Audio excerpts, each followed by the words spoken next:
Olá pessoal, tudo bem? Sejam todos bem-vindos a mais um vídeo do nosso canal.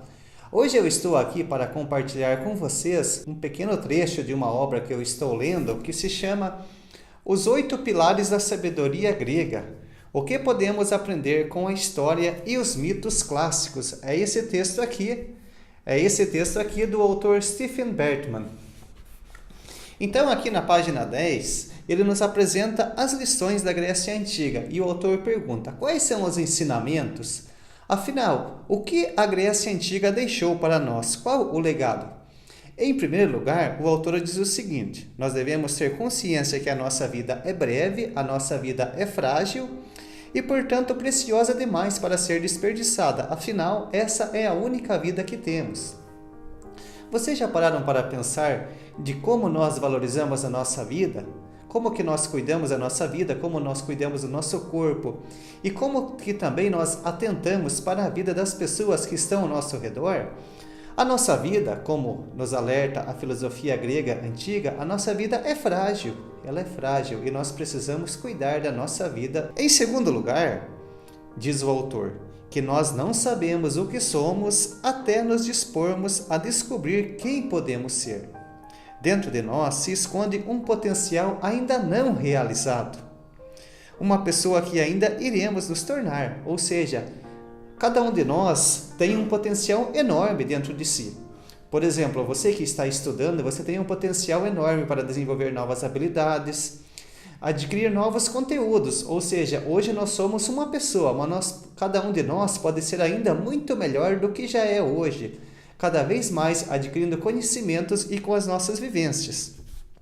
Mas o autor nos alerta: mas só com esforço podemos nos transformar nessa pessoa, pois cada um de nós tem uma odisseia espiritual a enfrentar, uma jornada através do tempo. Ou seja, nós podemos fazer grandes feitos, mas isso depende de um certo esforço, e esse esforço demanda um certo tempo. Ou seja, às vezes os resultados não são imediatos como nós queremos, mas demanda um tempo e um esforço adicional para cada um de nós. Agora, um aspecto ainda mais importante nessa jornada que nós empreendemos em nossa vida. O autor nos chama a atenção para o seguinte ponto: no entanto, não podemos realizar esta jornada sozinhos. Vamos precisar da ajuda e do amor dos outros para chegar ao nosso destino. E eles também vão precisar de nós se quiserem nos acompanhar nessa aventura. Ou seja, a vida que nós temos, que nós vivenciamos diariamente, embora cada um tenha uma individualidade, algumas características comuns, essa jornada não pode ser realizada sozinho. Ou seja, nós precisamos da ajuda dos outros. A cada momento, seja simplesmente para ler esse livro. Por exemplo, quantas pessoas estiveram envolvidas, diretamente o autor, a pessoa que produziu o papel, a pessoa que imprimiu, a pessoa que distribuiu o livro. Ou seja, a nossa jornada é conjunta.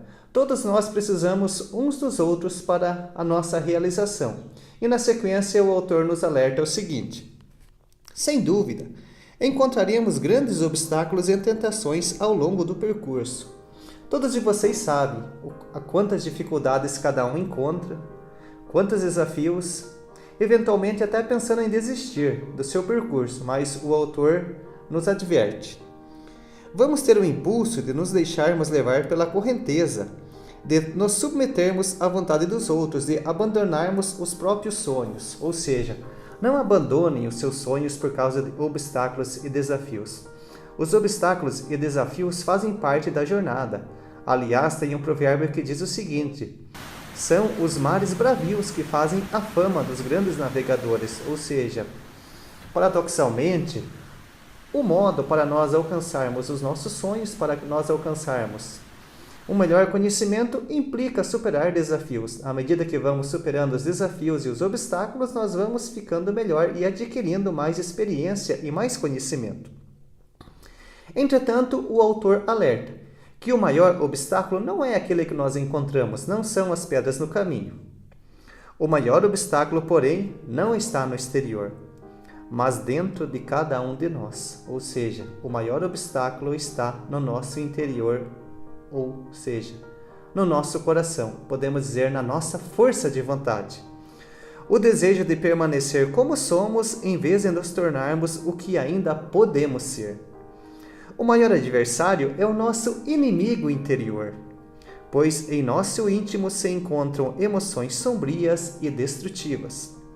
Mas também é lá que reside a luz da razão que pode nos levar ao autoconhecimento, ou seja, no nosso interior convive essas duas dimensões, ou seja, o lado sombrio, o lado destrutivo ou o lado do desânimo e também a luz que leva ao autoconhecimento, a vontade de lutar e continuar perseguindo a realizar os nossos sonhos.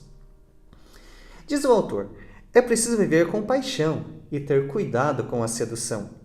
Caso sejamos obrigar a escolher entre uma vida de empenho apaixonado e uma existência tranquila e confortável, devemos optar por qual? Devemos optar pela paixão, não pelo conforto. A chamada zona de conforto, onde você está bem, você está confortável, mas você vai permanecer sempre no mesmo estável e não no mesmo estado, e não vai realizar as mudanças necessárias. O mais importante, porém, não é o prazer que obtemos, mas sim o alimento da nossa alma. Isso é e sempre será o que nos diferencia dos animais, ou seja, a nossa alma humana, a nossa alma racional que nós temos em nosso interior. Então, sigamos lutando pelos nossos sonhos e realizando a nossa racionalidade. Um abraço a todos e até o próximo vídeo.